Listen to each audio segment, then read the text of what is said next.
L'histoire d'aujourd'hui se déroule dans un pays lointain. Un pays qui n'est pas sur notre continent. Un pays qui est très très loin. Ce pays s'appelle l'Indonésie. Et ce pays se situe sur une grande île. Et dans cette île, il y a un climat un peu spécial.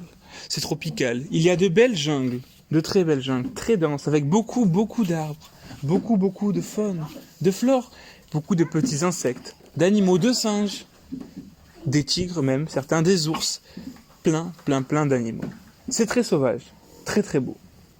Et dans ce pays, malheureusement, comme dans beaucoup de pays dans le monde, il y a beaucoup de pauvreté. Les gens n'ont pas beaucoup d'argent et vivent dans des villages très très loin des villes pour beaucoup. Et aujourd'hui, nous allons suivre l'histoire d'Alif. Alif est un petit garçon indonésien. Ce petit garçon a moins de 10 ans. Et ce petit garçon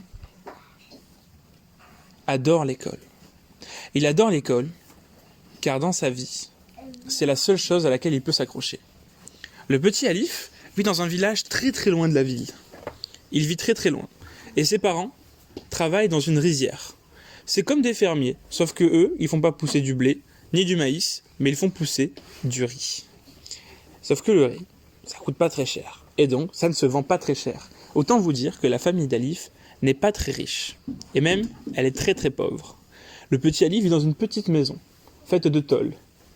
Il n'a pas de chambre. Ils vivent tous dans la même pièce. Ça sert de cuisine, de chambre, de salle à manger. Mais Alif est très content, car au moins il est en bonne santé. Il a 3 frères et sœurs. 2 parents, il vit avec ses grands-parents et ils vivent tous dans cette toute petite maison, qui fait la taille d'une cabane à enfants. Mais là-bas c'est normal, car quand on n'a pas beaucoup d'argent, on fait avec ce qu'on a. Et le petit Alif, comme je vous l'ai dit, il aime faire une chose, aller à l'école. Nous sommes en pleine saison des pluies. Là-bas, pas d'hiver, pas d'été, pas de printemps et pas d'automne. Il y a seulement 2 saisons, complètement différentes de celles qu'on a ici en France. Ces saisons sont la saison des pluies et la saison sèche. Une saison où il fait très très chaud, tellement chaud que toutes les herbes, les plantes commencent à se dessécher. Il fait très chaud et l'eau manque. Et inversement, il y a une saison des pluies où il pleut tout le temps. Il pleut très très fort, de grosses gouttes d'eau. Tellement fort que souvent les routes sont inondées d'eau. Et nous sommes à cette période. La période où il pleut tout le temps. Et Alif a fini son week-end. Nous sommes le lundi matin, ou plutôt dans la nuit. Car il n'est pas 6 heures, pas 7 heures, pas 8 heures, l'heure à laquelle vous vous réveillez vous pour aller à l'école. Il est 3 heures du matin. Et Alif, le petit garçon de 9 ans, se réveille à 3 heures du matin, le lundi, pour aller à l'école. Et oui, c'est tôt. Il n'a pas beaucoup dormi. Mais chez Alif, c'est comme ça. Aller à l'école, c'est plus important que tout. Alors il prend quoi ? Il prend son petit uniforme, il prend son sac, avec ses cahiers. Il a un seul crayon et un seul stylo, car ça coûte trop cher sinon. Il a un cahier, et dans son sac, il a une règle. Il a de l'eau et aucun crayon de couleur. Aucun jouet et aucun goûter, car ses parents n'ont pas les moyens. Et le petit Alif part, avec ses claquettes et son sac sur le dos. Il part à 3 heures, il fait encore nuit, et on ne voit rien, il fait tout noir. Mais Alif a l'habitude. Il fait ce chemin depuis très longtemps, et il le connaît par cœur. Alors il part de chez lui, de son petit village, qui est loin, très très loin de la ville. Pour aller à la ville, il doit d'abord passer par la montagne. À peine sorti du village, le petit Alif se retrouve dans une forêt. Une forêt très dense. Il y a beaucoup d'arbres, des lianes. On n'y voit rien, il fait noir, rappelez-vous. Il y a encore les insectes de la nuit qui font des bruits. Il entend des bruits de partout. Mais Alice n'a pas peur. Il a l'habitude. Il peut y avoir des serpents, il peut y avoir des scorpions, des araignées, il peut même y avoir des tigres et des ours. Mais rappelez-vous, aller à l'école pour Alif, c'est ce qu'il y a de plus important. Alors il passe quand même, dans un petit chemin, boueux, car il pleut, rappelez-vous, il pleut évidemment. Il pleut beaucoup même. On n'entend rien, si ce n'est le bruit de la forêt et le bruit de la pluie.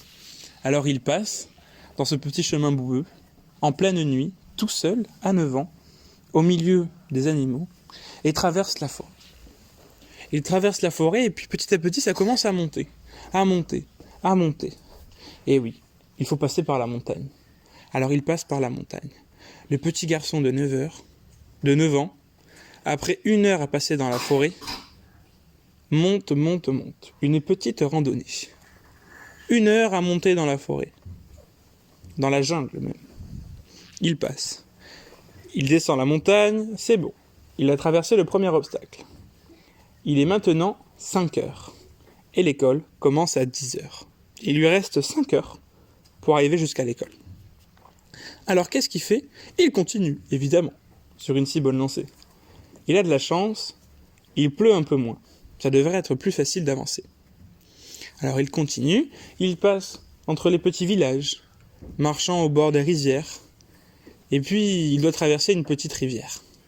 Une petite rivière, mais dans les rivières en France, nous avons des poissons, quelques cailloux et un peu de courant. Mais en Indonésie, les poissons peuvent souvent être des piranhas, et il y a aussi des crocodiles. Il y a des serpents dans l'eau. Tout plein de bestioles que personne ne voudrait croiser. Mais écoutez, rappelez-vous, pour Alif, aller à l'école, c'est ce qu'il y a de plus important. Alors qu'est-ce qu'il fait ? Il décide de nager. Il soulève son sac pour pas qu'il ne prenne l'eau, pour pas mouiller son cahier, son crayon, son stylo et sa règle, et il nage. Il nage, et ouf, encore une fois, il a de la chance, il arrive à traverser sain et sauf. Et puis il continue. Il marche. Il passe par une ville, mais dans cette ville, il n'y a pas d'école. Car, certes, en France, il y a des écoles, dans toutes les villes, tous les villages, et à beaucoup d'endroits. On a juste à prendre la voiture, mais en Indonésie, c'est pas simple. Ses parents n'ont pas assez d'argent pour avoir une voiture. Et puis, il peut pas payer un taxi. Il n'y a pas de bus. Et encore moins d'écoles partout. Et son école est dans la ville encore plus loin. Alors il continue, il traverse cette ville. Il passe au milieu des voitures, car il y a beaucoup de voitures, et il n'y a pas de trottoir là-bas. Alors il passe, il ne s'est pas fait écraser. Ouf ! Il a encore réussi. Mais attention, il est déjà 7 heures. Il ne lui reste plus que 3 heures pour arriver à l'école. Ça va être compliqué, car il a un peu de retard. Alors il décide de commencer à courir. Il court un petit peu. Et puis il arrive encore dans la forêt. Car rappelez-vous, c'est très sauvage comme pays. Il y a beaucoup de forêts. Alors il passe dans la forêt. Quand soudain, il entend au loin des petits cris. Ces cris ne sont pas des cris humains. Ce n'est pas une bête dangereuse. Mais ce sont des cris de singes. Et certes, les singes sont rigolos, ils font des grimaces. Mais certains singes sont des voleurs. Ils aiment bien voler ce que les humains ont, car en échange, les humains leur donnent souvent des bananes pour les récupérer. Ils sont malins, ces singes. Et il ne s'agit pas d'un ou deux singes. En général, c'est une dizaine de singes, qui font au moins la taille du petit enfant de 9 ans. Alors là, Alif a peur. Il a peur que les singes lui volent son cartable. C'est le seul cartable qu'il a. S'il le perd, il n'en aura pas d'autre, car ça coûte cher un cartable. S'il perd son stylo, il n'en aura pas d'autre. S'il perd son crayon, il n'en aura pas d'autre. Pareil pour la règle, et pareil pour sa bouteille d'eau. Chaque objet compte. Il ne doit pas le perdre. Il entend les bruits qui se rapprochent. Il sait que les singes se rapprochent. Il entend le bruit des lianes qui se fracassent. Ce sont les singes qui se balancent de liane en liane. Ils ne sont pas loin. Alors le petit Alif se cache dans un buisson. Il se met en boule. Il ne fait plus de bruit. Il respire tout bas pour que les singes ne l'entendent pas. Sauf que là,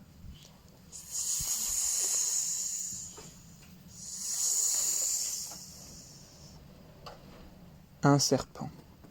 Dans ce buisson, il n'était pas seul. Il y avait aussi un serpent. Un serpent qui n'était pas très dangereux. Il n'avait pas de venin. Il n'allait pas le tuer. Mais ce serpent pouvait bien le mordre. Et quand vous avez un bobo, on met un peu de désinfectant, un pansement, et puis c'est réglé. Mais Alif n'a pas de désinfectant, n'a pas de pansement, car ça coûte trop cher.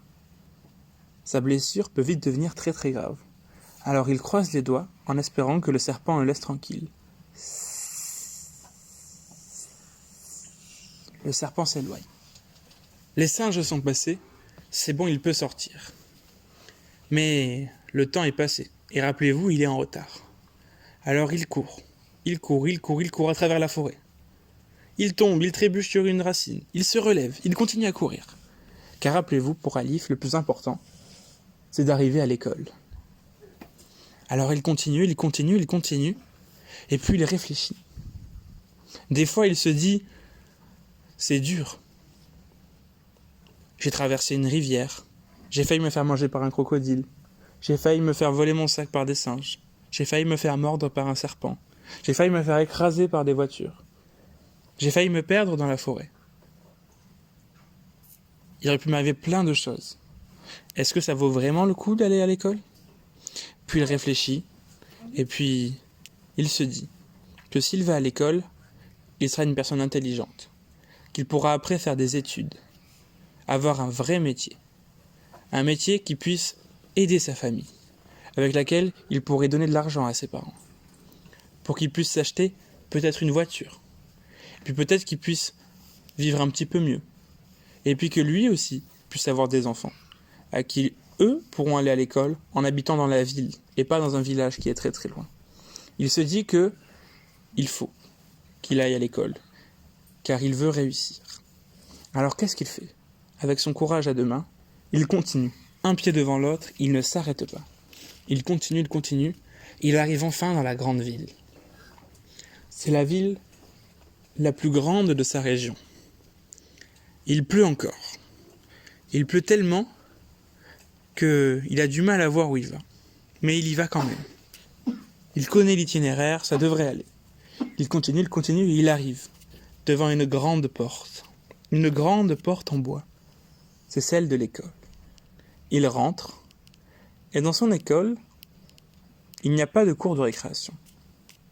Il y a juste 2 salles, une pour les petits et une pour les grands. Et oui, c'est une petite école. Mais tous les autres enfants sont là. Beaucoup d'enfants viennent de d'autres régions. Certains viennent même d'autres villages qui sont très loin, peut-être même des fois plus loin que le village d'Alif. Et tous ces enfants sont très contents de se voir.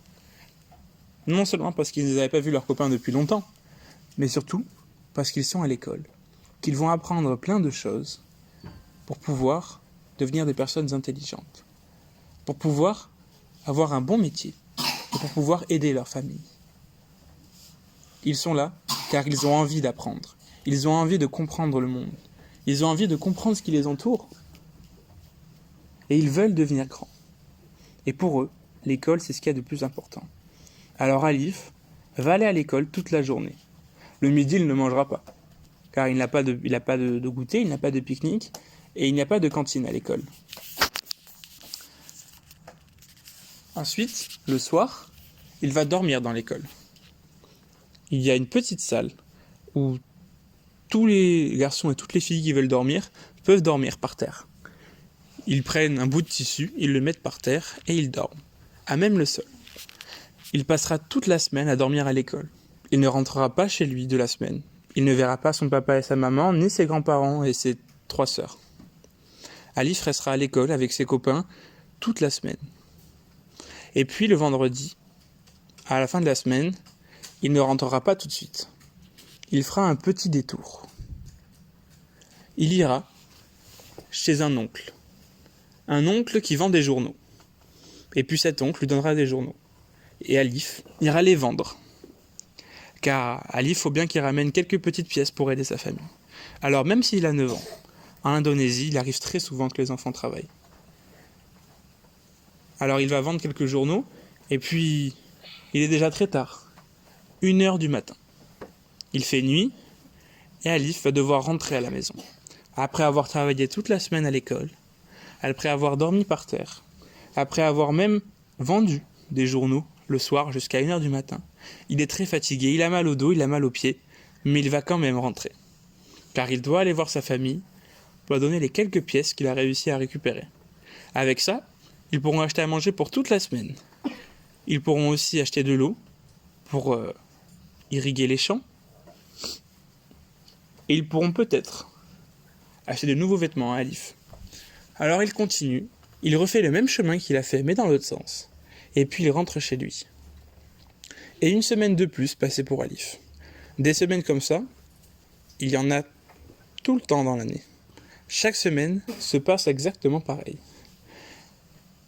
Et il arrive, des fois, que des enfants n'aient pas autant de chance.